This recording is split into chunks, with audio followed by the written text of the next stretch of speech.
Gero eta argiago daukagu elikaduraren eta gure osasun fisiko eta emozionalaren arteko harreman zuzena. Eta ulertzen dugu gainera, osasuna dela garrantzitsuena eta ongizatearen sinonimoa. Hori dela eta, gero eta gehiago jabetzen gara ura zaintzeko beharraz. Eta jabetzen gara baita aldi berean zaintza hori zaila dela neurri handi batean. Informazio asko dagoelako, oso kontraesankorra eta horren ondorioz ez daukagulako ezer oso argi. Hainbeste informazio ondo ulertzen ez duguna eta hainbeste jangarri arraroren artean, elikagai naturalak ordezkatzen dituztenak, oinarrizkoenean galdu gara, intuitiboenean eta naturalenean, zer jan. Eta zalantza asko sortzen dira, ia denoi sortzen zaizkigu berdinak, eta egia esan, erantzunak badakizkigu. Erantzunak diruditena baino asko sinpleagoak direla ikusiko dugu. Gure aitona amonen bizimodura gerturatu beharko ginatekela eta gaur egungo bizimodutik apur bat urrundu eta bide erdian gelditu.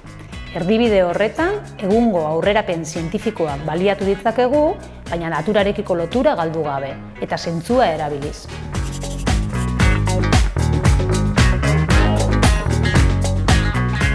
Milaka urtetan jan duguna jan beharko genuke, elikagai naturalak.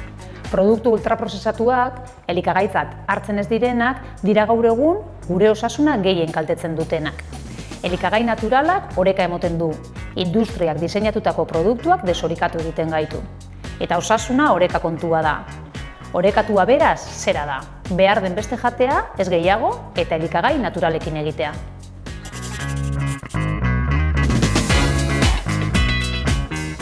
Elikagai naturalak printzipioz onak dira, baina ez daukate eragin berdina danengan.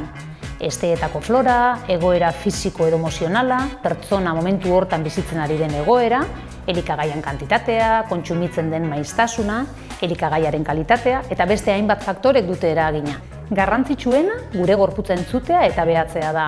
Elikagai bakoitzak nola sentiarazten gaituen kontuan hartzea eta horren arabera jokatzea. Ondo sentitzen ez banaiz, elikagai bat jatean, oso elikagai ona izan da ere, ez da ona niretzat, ez behintzat une horretan.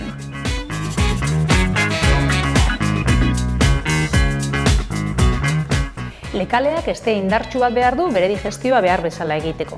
Horregatik, lekaleak elikagai zoragarriak izan arren, batzuetan ez da beraien digestioa ondo egiten.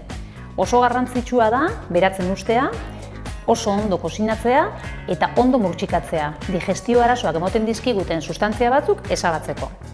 Printzipioz, goizean, eguerdian edo gabean jan daitezke, beti ere zelan sentiarazten gaituen behatuz, eta honik egiten ez digula igartzen baldin badugu, denbora tarte batean behintzat saihestu.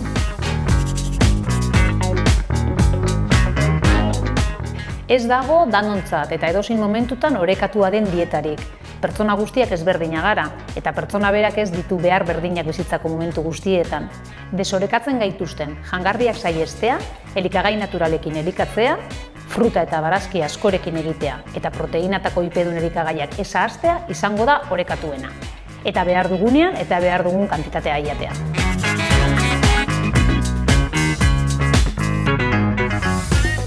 Oso garrantzitsua da behar dena jatea, baina kasu askotan gehiegi jaten ari garala ikusten dugu.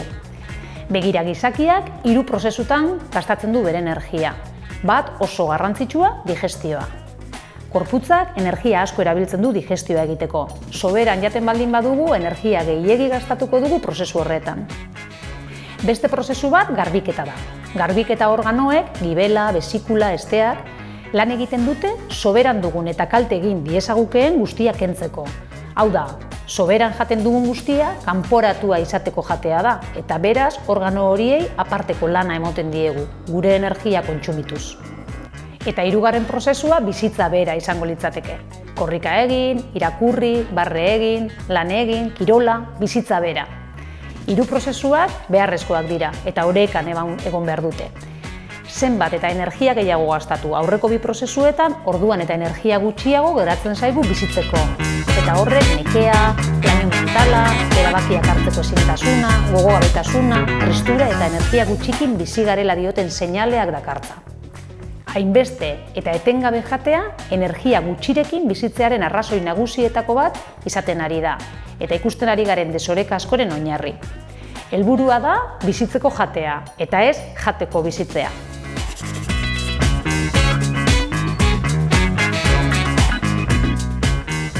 Baraua egitea beharrezkoa da, eta horregaitik egiten dugu denok.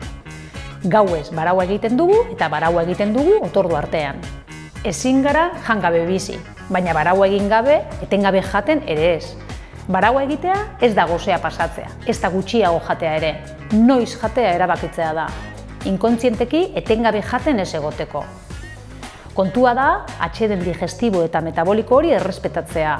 Gorputzak denbora hori behar baitu beste gauza zoragarri batzuetan aritzeko. Hala nola, odola gibelean zehar garbitzeko, toksina kanporatzeko, estea garbitzeko eta zelula berriak sortzeko. Azken batean kontua da, gorputzari konpontzeko eta berritzeko denbora emotea. Aukera ona izan daiteke, adibidez, 3 jatordu egitea, hoien artean denbora uztea, eta pixkat lehenago afaltzea, gabeko baraua luzatuz. Hain konpontzailea eta beharrezkoa den gabeko baraualdi hori. Oreka bilatzea da kontua.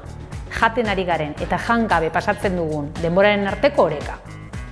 Gure gorputzak eskertuko du eta fisiko eta emozionalean igarriko dugu onura.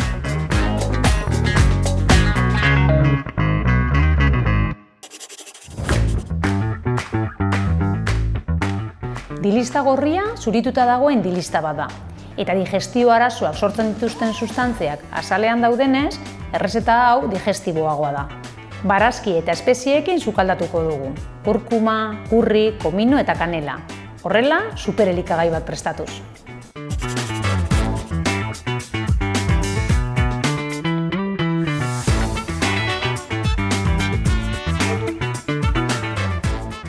Tipula erregozi lapiko batean, olio pizka batekin eta itsas gatzarekin.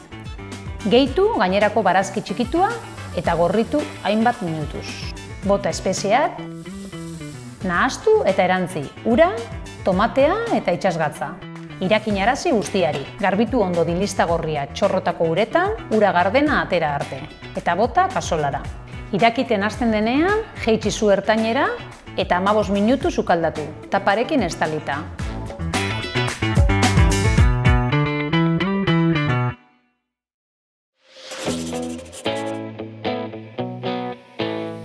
Oso errezeta erraza eta goxoa prestatuko dugu. Prest dugun dilista gisatu baten hondarrak aprobetxatuz. Proteina emango digu eta baita barazkiek eta espeziek emango diguten guztia ere.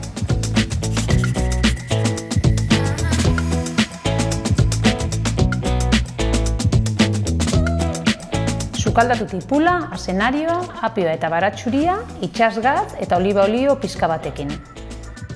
Gehitu dilistak, aurreko errezeta bateko hondarrak aprobetxatu ditzakezu, eta tomatea birrindua. Erantzi espeziak eta eduki zu ertainean 10-15 minutu. Bota intxaur zatikatuak. Moztu tapa piperrei, prestatu labeko erretilu bat eta ipini piparrak saltza boloniar vegetalarekin beteta. Jarri tapa eta eduki labean 20 minutu, 180 gradutan.